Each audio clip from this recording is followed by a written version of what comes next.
നമസ്കാരം, ലൂസ് ടോക്കിലേക്ക് സ്വാഗതം. നമസ്കാരം.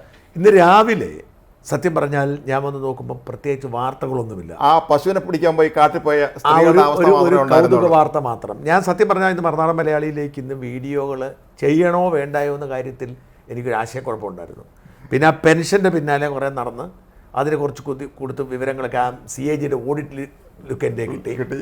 അതെല്ലാം കഴിഞ്ഞപ്പോൾ അപ്പോഴെനിക്ക് ആ പെൻഷൻ്റെ അകത്ത് മനസ്സിലായ ഒരു കാര്യം എന്താണെന്ന് വെച്ചാൽ, ഈ പറ്റിച്ച സർക്കാർ ഉദ്യോഗസ്ഥന്മാരെ കുറ്റം പറഞ്ഞിട്ട് കാര്യമില്ല.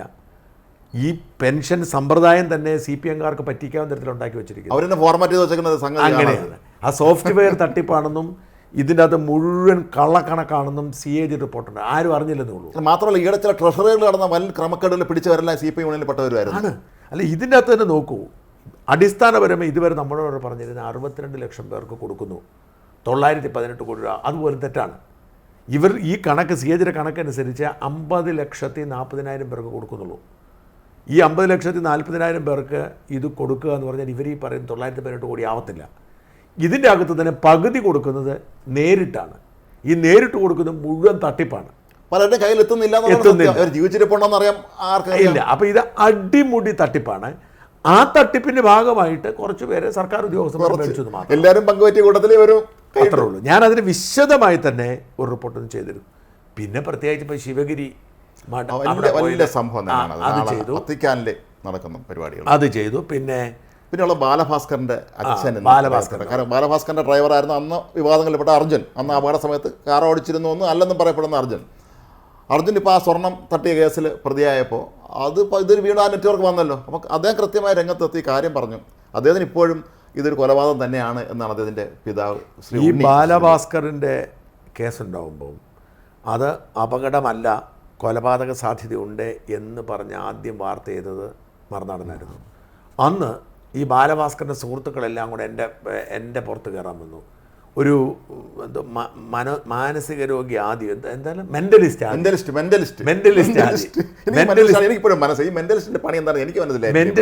എന്ന് പറഞ്ഞ ഒരുത്തൻ ഷാജൻ സ്കറിയ എന്ന് പറയുന്ന ആളെ കുറിച്ച് ഞാൻ കേട്ടിട്ടില്ല. ചിലരൊക്കെ പറയുന്നു ഇങ്ങനെ ഒരു വൃത്തികെട്ടവനുണ്ടെന്ന്.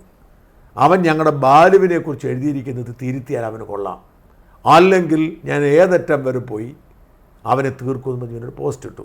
ഞാൻ അന്നേ വെല്ലുവിളിച്ച് തിരിച്ചു. വർഷങ്ങൾക്ക് മുമ്പാണ്, മരിച്ച സമയത്താണ്. ഇത് ഞാനന്ന് എഴുതിയത് ഇത് സ്വാഭാവികമായ ഒരു മരണമാണെന്ന് വിശ്വസിക്കാൻ കഴിയാത്ത ചില ഇടപാടുകൾ ഇവിടെ ഉണ്ട് എന്ന് അവരുടെ വീട്ടുകാർ ആശങ്കപ്പെടുന്നു എന്നുള്ളതാണ്. ഈ സുഹൃത്തുക്കൾ ഇടപെടലുണ്ടല്ലോ, അത് ശരിക്കും അത് നേരെ കൗണ്ടർ എഫക്റ്റ് ആയോ എന്ന് എനിക്ക് വില സംശയമുണ്ട്. വീട്ടുകാർ മാത്രമാണ് അക്കാര്യത്തിൽ ഉറച്ച് നിന്നത്, അദ്ദേഹത്തിൻ്റെ അച്ഛനും. അതെ. അപ്പം ഇതിൻ്റെ ഒരു കാരണം, ഈ ബാലഭാസ്കർ സ്റ്റേജ് പ്രോഗ്രാമിന് പോകുമ്പോൾ പലപ്പോഴും നമ്മുടെ നാട്ടിലെ ഈ കലാകാരന്മാർ സ്റ്റേജ് പ്രോഗ്രാമിന് പോകുമ്പോഴാണ് ഈ സ്വർണ്ണ മാഫിയ അവരെ, കാരണം ഒരുപാട് പേരങ്ങ് ഒരുമിച്ച് പോകണല്ലോ. പോകാൻ മാത്രമല്ല, ഈ കസ്റ്റമേഴ്സ് ഉദ്യോഗസ്ഥരെ സംബന്ധിച്ച് ഇവർ കലാകാരന്മാരാണല്ലോ, ആ ഒരു റെസ്പെക്റ്റ് അവർ കൊടുക്കും.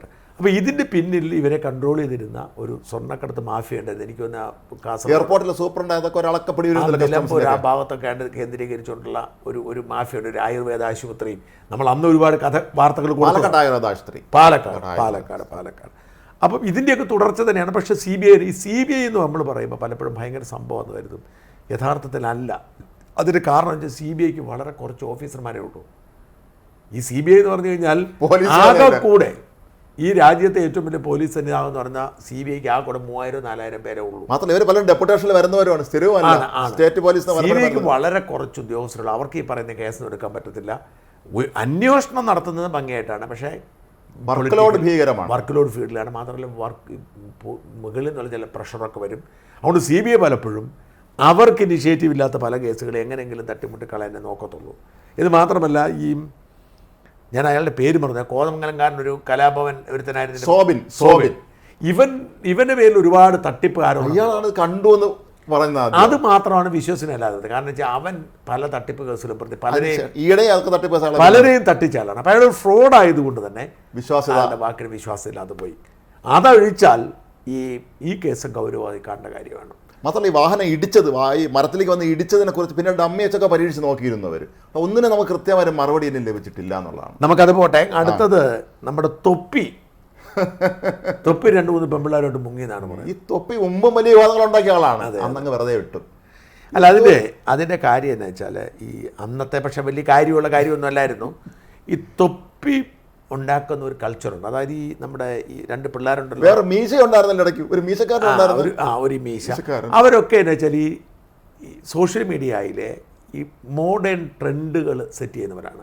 ഇസഡ് ജനറേഷൻ എന്ന് പറയുന്ന നമ്മുടെ ഒരു തലമുറയുണ്ട്. ഇസഡ് ജനറേഷൻ എന്ന് പറഞ്ഞാൽ ഇപ്പം അവർക്കൊന്നും നമ്മളുടെ ഇപ്പോഴത്തെ പുതിയ തലമുറ ഇസഡ് ജനറേഷൻ എന്നറിയപ്പെടുന്നത്. ഇസഡ് ജനറേഷനെ വിശ്വസിക്കാനേ പറ്റത്തില്ല. പണ്ടിവിടെ മൊബൈൽ ഫോണില്ലായിരുന്നു, ഇൻ്റർനെറ്റ് ഇല്ലായിരുന്നു എന്ന് വിശ്വസിക്കാനേ പറ്റത്തില്ല അവർക്ക്. ഇപ്പം എൻ്റെയൊക്കെ മക്കൾക്ക്, നിങ്ങളുടെ മക്കൾക്ക് അടക്കം അവർക്ക് വിശ്വസിക്കാൻ പറ്റുമോ ഇവിടെ ഇൻ്റർനെറ്റ് എന്ന സാധനം ഇല്ലായിരുന്നു, അല്ലെങ്കിൽ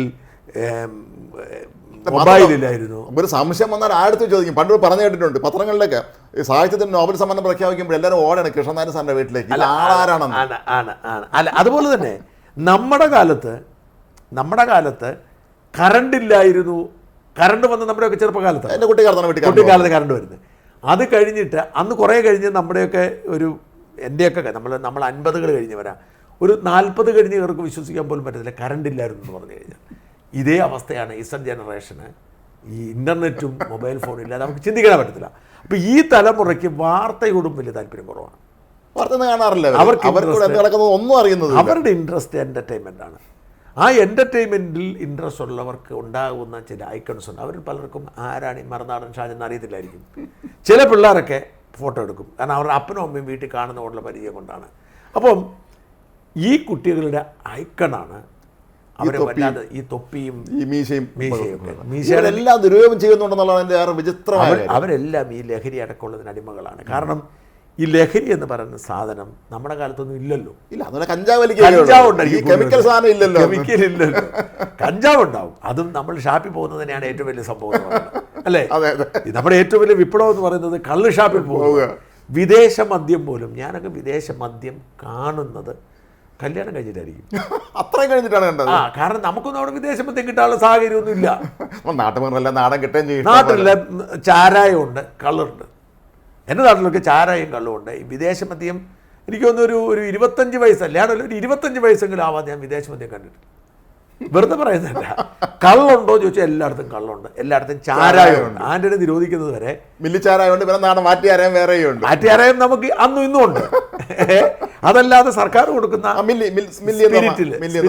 ഇപ്പോഴും ഞാൻ ഓർക്കുന്നുണ്ട്. എൻ്റെ വീട്ടിൽ നിന്ന് എടകടത്തി എന്ന് പറഞ്ഞ എൻ്റെ നാട്ടിൽ നിന്ന് ഞങ്ങൾ പത്തനംതിട്ട ജില്ലയുടെ ഞങ്ങളുടെ അതിർത്തിയാണ് പമ്പയാറിലേക്ക് പോകുന്ന വഴിയുണ്ട്. ആ പോകുന്ന വഴിയിലായിരുന്നു ചാരായം എന്ന് പറഞ്ഞ വലിയ ബോർഡുണ്ടായിരുന്നു. കറുത്ത ബോർഡിൽ വെളുത്ത അക്ഷരം. അതാണ് വലിയ ബോർഡുണ്ടായിരുന്നത്. അപ്പം അവരുടെ തലമുറയിൽപ്പെട്ടാണ്. അപ്പോൾ ആ പയ്യനാണിപ്പം 3 പെൺപിള്ളേരെ കൊണ്ട് മുങ്ങിയിരിക്കുന്നത്. വീട്ടുകാരായിരുന്നു ആലോചിച്ചു. വീട്ടുകാരറിയുന്നുണ്ടോ? വീട്ടുകാർക്ക് എന്തെങ്കിലും ചെയ്യാൻ പറ്റുമോ?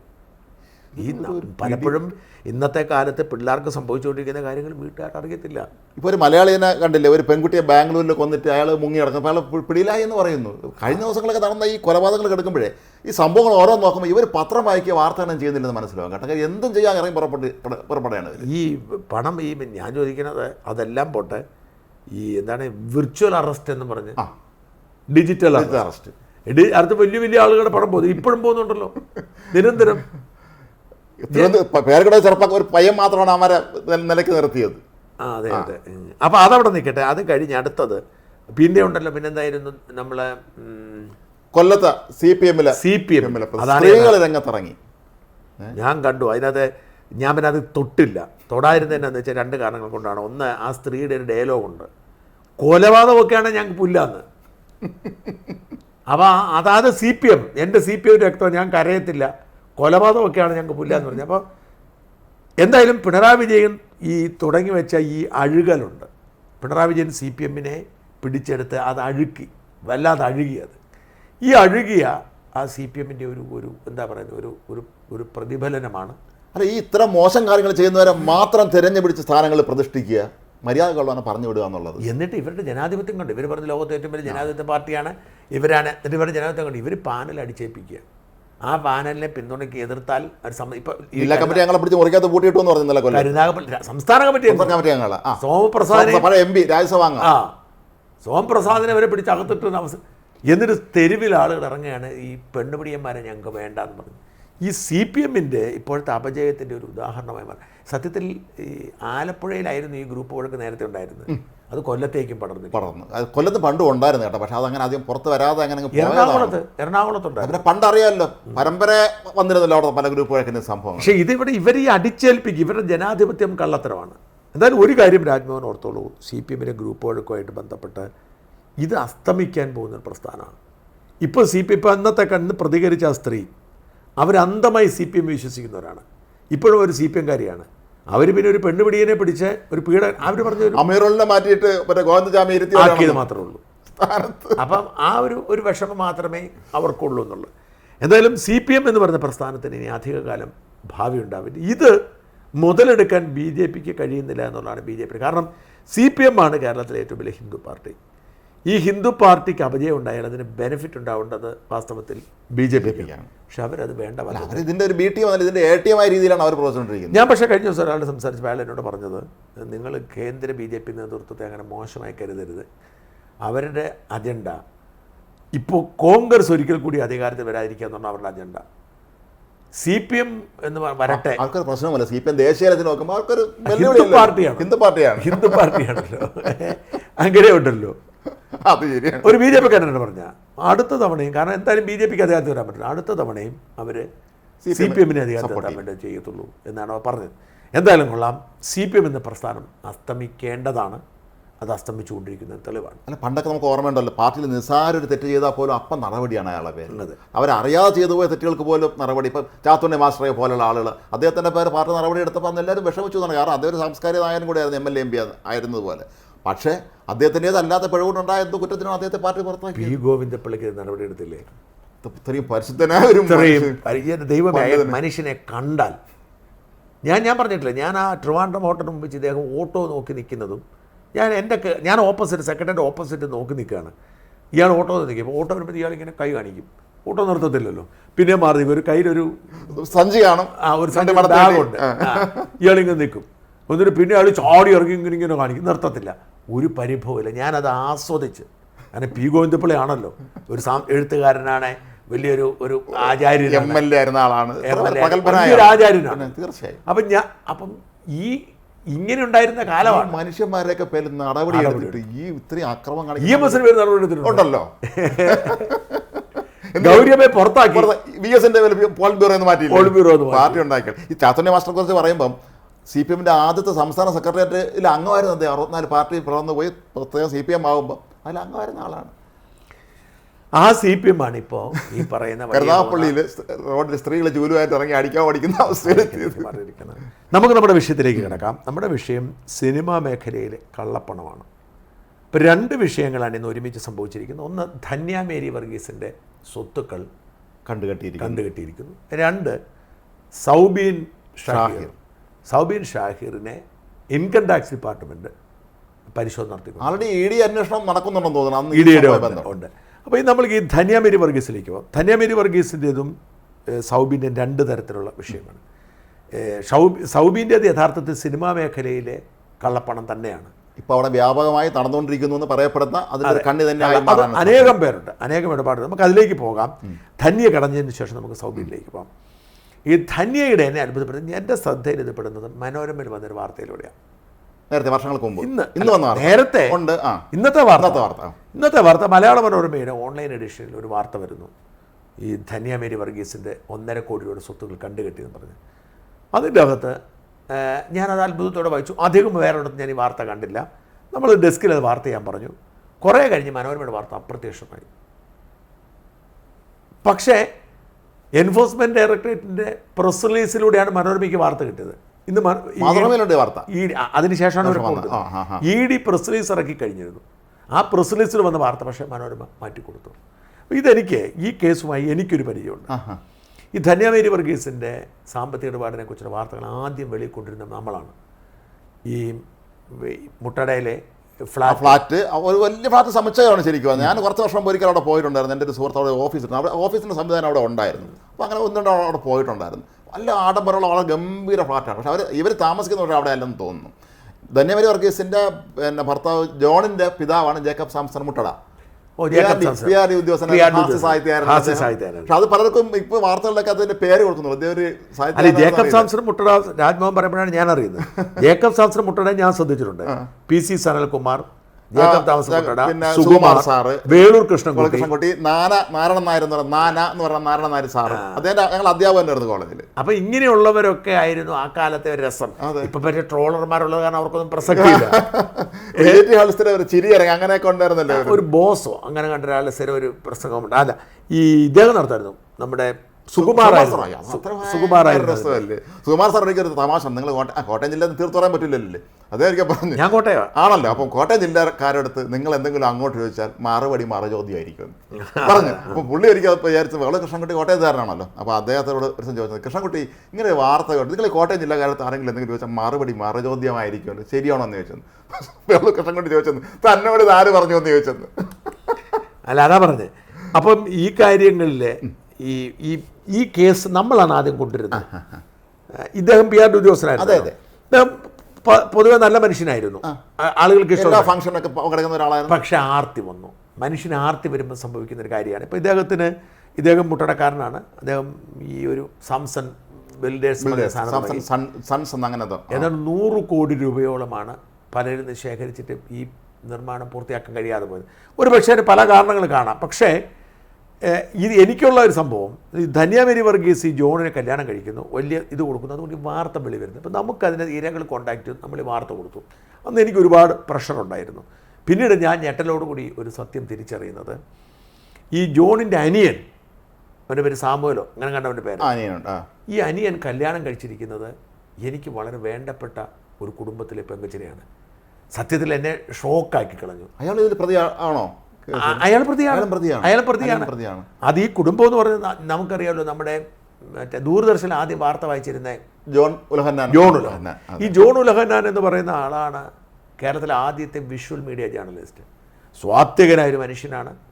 ഫ്രഞ്ച് താടിയൊക്കെ വെച്ച് അദ്ദേഹമാണ് ഈ വാർത്ത ആദ്യമായിട്ട് ദൂരദർശനിലൊക്കെ റിപ്പോർട്ടറാണ്. പുള്ളി റിപ്പോർട്ടറാണ്, രാജപദവിയാണ്. അന്ന് എല്ലാവരും മറ്റേ പ്രിന്റ് മേടിക്കാരല്ലേ, ഇദ്ദേഹം ക്യാമറയായിട്ട് വരെയല്ലേ, രാഷ്ട്രീയക്കാരെ ഇദ്ദേഹത്തെ കണ്ട് എല്ലാവരും തെഴും. അത്ര അസാമാന്യ സ്വാധീനമുള്ള അദ്ദേഹത്തിന്റെ ഭാര്യയെ എനിക്കറിയാം, അദ്ദേഹത്തിന്റെ കുടുംബത്തെ എനിക്കറിയാം.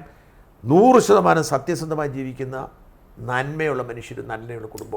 നമ്മുടെയൊക്കെ വളരെ സീനിയറായിട്ട് പഠിച്ചതായിരുന്നു. അപ്പോൾ ഈ കുടുംബത്തെ എനിക്ക് നല്ല പരിചയമുണ്ട്. അപ്പം പിന്നീട് അദ്ദേഹം അകാലത്തിൽ മരിച്ചുപോയി. അന്ന് ഈ പറയുന്ന പത്രക്കാരെല്ലാം കൂടെ അയാളെ കുടുംബം സംരക്ഷിക്കാൻ ആരും സംരക്ഷിക്കാനൊന്നും പോയില്ല. അപ്പം ആ കുടുംബം ഈ പിള്ളേരെ വളർത്തും. പക്ഷേ ഈ പെൺകൊച്ചിനെ, അവളുടെ മോളെ കല്യാണം കഴിച്ചത് ഈ രണ്ടാമത്തെ അനിയൻ. അപ്പോൾ എനിക്കത് വളരെ ഷോക്കായിപ്പോയി. കാരണം എന്ന് വെച്ചാൽ നമുക്ക് വളരെ വേണ്ടപ്പെട്ട സത്യസന്ധമായി മാത്രം ജീവിക്കുന്ന ഒരു കുടുംബത്തിനൊരാൾ പക്ഷെ കല്യാണം കഴിച്ച് അവിടെ ചെന്നു. പക്ഷെ ഇവർ മുഴുവൻ ഈ തട്ടിപ്പ് കേസിൽ പ്രതികളായൊന്നു. ഈ പെങ്കൊച്ചൊന്നും ആയിട്ടില്ല ഭാഗ്യം. പക്ഷെ ധന്യ പ്രതിയായി. കാരണം ധന്യ ഈ ഡയറക്ടർ ബോർഡ് അംഗമായി ഇവരുടെ ഈ തട്ടിപ്പ് പദവി അവർക്ക് കൊടുത്തിട്ടുണ്ടായിരുന്നു. ഡയറക്ടറാണ്. എന്നിട്ട് ഇവൻ്റെ ഈ കേസുകൾ നമ്മളെ വാർത്ത കൊടുത്ത് ഇവൻ്റെ ഈ കേസുകൾ നടക്കുമ്പോൾ ഞാനൊരിക്കൽ വഞ്ചൂർ കോടതിയിൽ വെച്ച് ഇവനെ കണ്ടു. അത് ഞാൻ ഈ ജേർണലിസ്റ്റ് LLB പഠിച്ചുകൊണ്ടിരുന്നപ്പം കോർട്ട് വർക്കിന് പോകണമല്ലോ. അങ്ങനെ കോർട്ട് വർക്ക് പോയപ്പോൾ ഇവൻ എന്നോട് ഒട്ടും സുഖമില്ലാത്ത രീതിയിൽ വർത്താനം പറഞ്ഞു.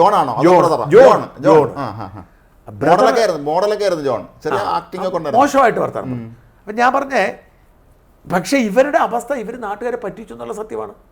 ആളുകൾക്ക് കാശ് പോയെന്നുള്ള സത്യമാണ്.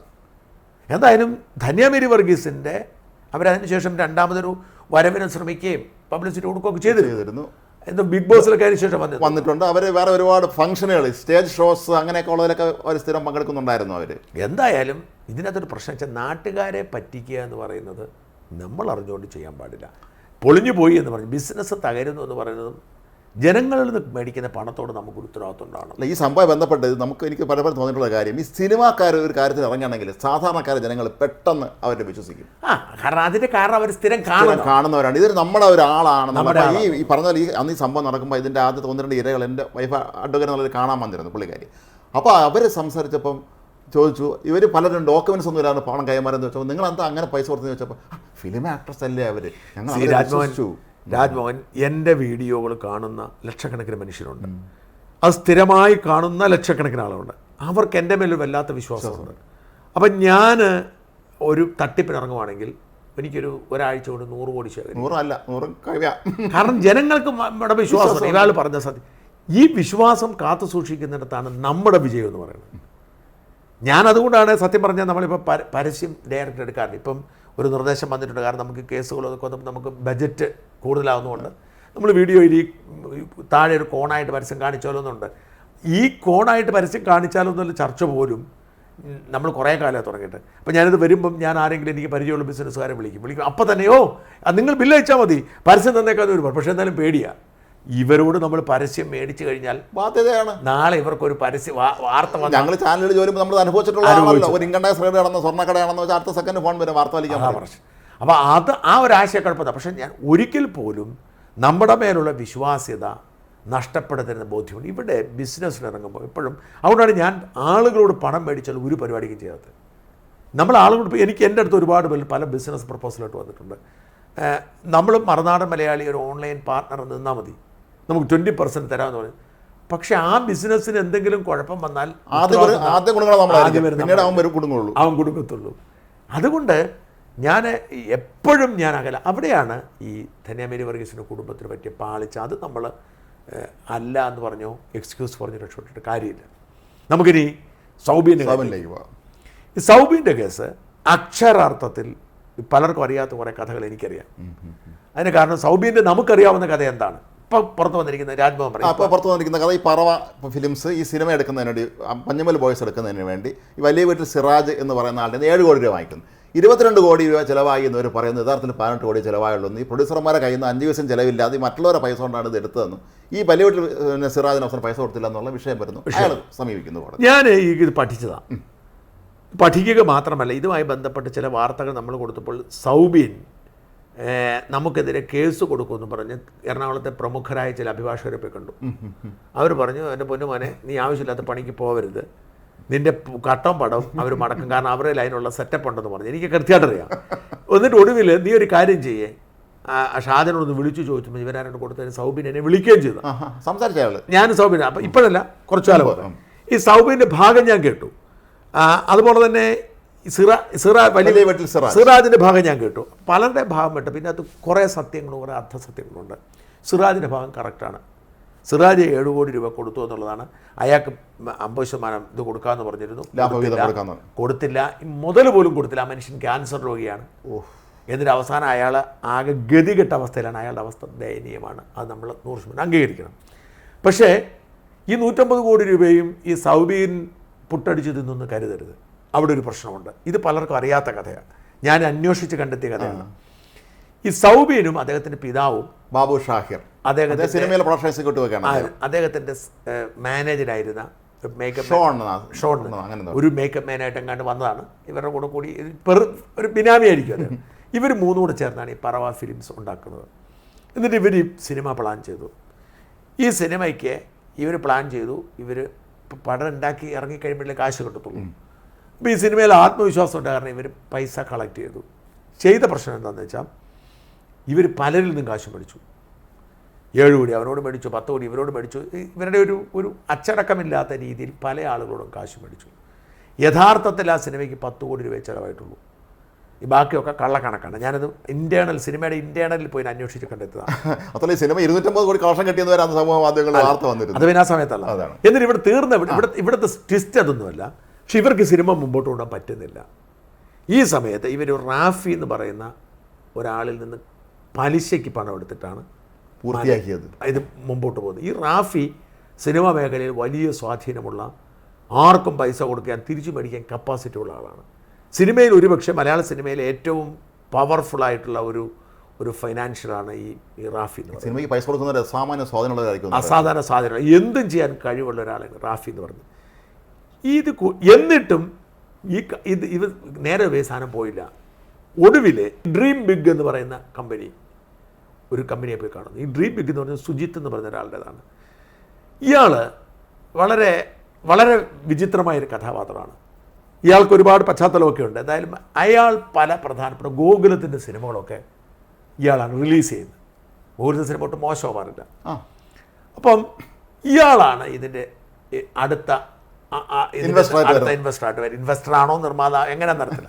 അപ്പോൾ ഇങ്ങനെ ഒരുപാട് ഇൻവെസ്റ്റേഴ്സ് വന്നു. അപ്പോൾ ഇതിനകത്ത് റാഫിയും മറ്റൊരു വളരെ പ്രമുഖനായ, ഞാൻ പേര് വെളിപ്പെടുത്താൻ ആഗ്രഹിക്കാത്ത ഒരു പ്രമുഖനായ നിർമ്മാതാവും, പേര് വെളിപ്പെടുത്താത്ത പല കാരണങ്ങൾ കൊണ്ടാണ്, നിർമ്മാതാവും ചേർന്ന് ഈ സിനിമയിൽ കുറേ കള്ളപ്പണ ഇടപാടുകൾ നടത്തി. അതായത് ഇവർ തമിഴ്നാട്ടിലെ തിയേറ്ററുകളിലൊക്കെ പണമിടുക, അവിടെ നിന്ന് മേടിക്കുക, അങ്ങോട്ട് മാറ്റുക, അങ്ങനെ ഈ സിനിമയുടെ കളക്ഷൻ പെരുപ്പിച്ച് കാട്ടിയതാണ്. യഥാർത്ഥത്തിൽ സിനിമയ്ക്ക് ആളില്ലെങ്കിലും ടിക്കറ്റ് എടുക്കും, ബുക്ക് ചെയ്ത്. അതായത് ഓൺലൈൻ ബുക്ക്. ഈ ഞാൻ പറഞ്ഞ നിർമ്മാതാവിന് കുറേ കള്ളപ്പണം വെളുപ്പിക്കണമായിരുന്നു. അപ്പോൾ ഇയാൾ കള്ളപ്പണം വെളുപ്പിക്കുന്നതിൻ്റെ ഭാഗമായിട്ട് തമിഴ്നാട്ടിലുള്ള പല തിയേറ്ററുകളുമായിട്ടും ചേർന്ന് ഇതിന് വ്യാജ കളക്ഷൻ ഉണ്ടാക്കി. ഈ പണമെല്ലാം ഇവൻ്റെ പറവേടെ ഇവൻ്റെ അക്കൗണ്ടിലേക്ക് വന്നു. ഇവർക്ക് കിട്ടിയത് കേരളത്തിലെ തിയേറ്ററിൽ വന്നതിൻ്റെ വിഹിതം കിട്ടി. ഈ വന്ന പണമെല്ലാം അക്കൗണ്ട് വന്നിട്ട് അതിനൊരു ചെറിയ കമ്മീഷൻ കിട്ടിക്കാണും. ബാക്കി അവർ കൊണ്ടുപോയി. ഇതൊന്നും ഡിക്ലെയർ ചെയ്തിട്ടില്ല. ഏതാണ്ട് അതാണ് ഈ 60 കോടിയുടെ ബാധ്യത മുഴുവൻ വന്നിരിക്കുന്നത്. ഇതാണ് സത്യം. ഈ സത്യം പലർക്കും അറിയത്തില്ല. ഇതാണ് സത്യം. കാരണം അക്കൗണ്ടിങ് വഴി ഇത് ഈ പണം ഈ പറയുന്ന ടീംസ് ഉണ്ടല്ലോ, ഇതിന് പിന്നിൽ വന്ന ആളുകളിൽ സൗബിൻ ഈ കച്ചവടമൊന്നും അറിയത്തില്ലല്ലോ. കലാകാരന്മാർക്ക് പലർക്കും കച്ചവടം. ഞാൻ സൗബിനോട് സംസാരിച്ച അപ്പോൾ സൗബിനോട് ഇത് പറഞ്ഞില്ല. പിന്നീട് എൻ്റെ അന്വേഷണത്തിൽ കണ്ടെത്തിയതാണ്. സൗബിൻ ചേട്ടൻ ഒന്ന് കാണണം, ചേട്ടൻ വിചാരിക്കുന്ന പോലെ അല്ല എന്ന് പറഞ്ഞ് എന്നോട് സംസാരിച്ചു. അപ്പം യഥാർത്ഥത്തിൽ സൗബിൻ്റെ ഇതിൽ കാശൊന്നും വന്നിട്ടില്ല. സൗബിൻ മാനേജ് ചെയ്യാൻ ഇതിനകത്ത് ഞാൻ പറഞ്ഞ സിറാജിൻ്റെ ബുദ്ധിമുട്ട് നമ്മൾ തിരിച്ചറിഞ്ഞുകൊണ്ട് തന്നെയാണ്. അപ്പോൾ ഈ 150 കോടി എന്ന് പറയുന്ന സാധനം, അല്ലെങ്കിൽ 250 കോടി എന്ന് പറയുന്ന സാധനമൊന്നും യഥാർത്ഥത്തിൽ ഒരു വ്യാജമായി ഉണ്ടാക്കിയ ഒറിജിനൽ കളക്ഷൻ അല്ല. ഈ ഇങ്ങനെ വന്നിരിക്കുന്ന ഈ ഫണ്ട് ഇവർ ട്വിസ്റ്റ് ചെയ്ത് മറ്റൊരു വെളുപ്പിച്ചെടുത്തു. അവരുടെ ഭാഗം ക്ലിയറായി. അവർക്ക് നന്നായിട്ട് അറിയാം. അവരുടെ കള്ളപ്പണം അവർ കൃത്യമായിട്ട് വെളുപ്പിച്ചെടുത്തു. ഈ വെളുപ്പിച്ചെടുത്തിരിക്കുന്ന കാരണം തിയേറ്ററുകൾക്ക് കൊടുത്തിട്ടാണ് അഡ്ജസ്റ്റ് ചെയ്തത്. തിയേറ്ററുകൾ സിനിമ എന്ന് പറഞ്ഞ് കൊടുത്തു. ഇത് ഇങ്ങോട്ട് മാറ്റി സൗബിൻ, എന്നിട്ട് ഇവന്മാരിതും കൊണ്ടുപോയി, കിട്ടിയ കാശ് കൊണ്ട് അവന്മാർ പോയി. സൗബിന് ഇതിനൊന്നും ടാക്സ് അടച്ചിട്ടില്ല, ഡിക്ലെയർ ചെയ്തിട്ടില്ല. അപ്പോൾ യഥാർത്ഥത്തിൽ സൗബിൻ ഈ 10-60 കോടി രൂപയുടെ ബാധ്യത വന്നിരിക്കുക. ഇതിന് പിറകെ ഇഡിയുടെ വരും. ഒരു വശത്തോടെ ഉണ്ട്.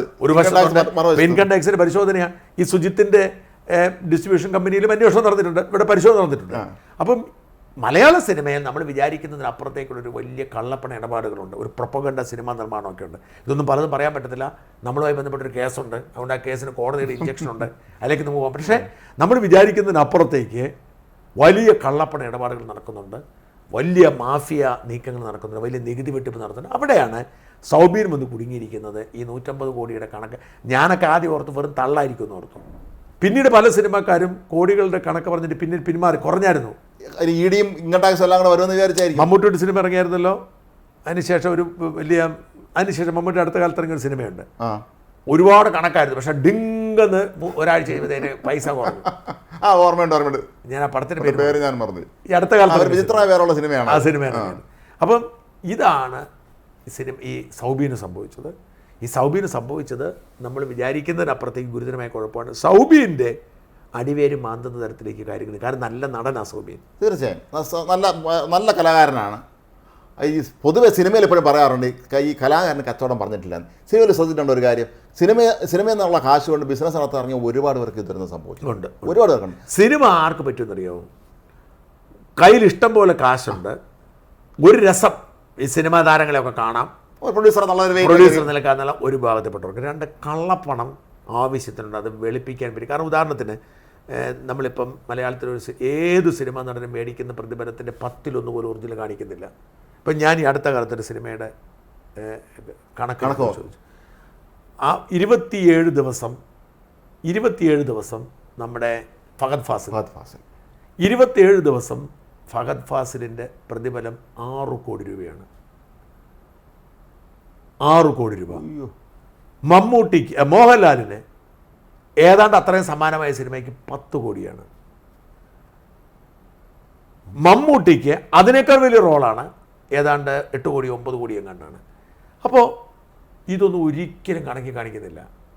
27 ദിവസം 6 കോടി എന്ന് പറഞ്ഞാൽ ഇവർക്ക് എന്നും സിനിമ ഷൂട്ടിംഗ് ആണ്. മലയാള സിനിമയുടെ കഥ ഞാൻ പറയുന്നത്. നമ്മൾ ഇതിൻ്റെ എത്ര ഇരട്ടിയായിരിക്കും. അപ്പം 5 കോടി എന്ന് കൂട്ടെ. അപ്പോൾ ഒരു വർഷം ഇവർക്ക് 60 കോടി, ഇറങ്ങുന്നത് 60 കോടിയാണ് ഇവർക്ക് കിട്ടുന്നത്. ഇവരെല്ലാം കാണിക്കുന്നുണ്ടോ? ഇത് എല്ലാവരും നല്ല ചാർട്ടേഡ് അക്കൗണ്ടൻസിനെ അവരെയൊക്കെ വെച്ച് കൃത്യമായിട്ട് അവരത് പ്ലാൻ ചെയ്ത്. അതുകൊണ്ട് കള്ളപ്പണമുള്ളവർക്ക് പറ്റിയ സ്ഥലം, വളരെ പറ്റിയ പരിപാടിയാണ്. ഇപ്പം പറഞ്ഞില്ലേ, കള്ളപ്പണം ഈ ഇങ്ങനെ പ്രതിഫലം കൊടുക്കുന്ന കള്ളപ്പണത്തിൽ കൊടുക്കാം, അല്ലെങ്കിൽ ഇപ്പം മറ്റേ തിയേറ്ററുകളിൽ നിന്ന് കള്ളപ്പണം കൊടുത്ത് അത് വെളുപ്പിച്ചെടുക്കാം. അപ്പോൾ ഓടാത്തൊരു സിനിമ. ഇതിപ്പോൾ നമ്മളൊരു സിനിമ ഓടുന്നു, ഇപ്പോൾ കേരളത്തിലാണ് പിന്നെ നോക്കുന്നത് ഈ സിനിമയ്ക്ക് ആരുമില്ലായിരുന്നു പറയാം.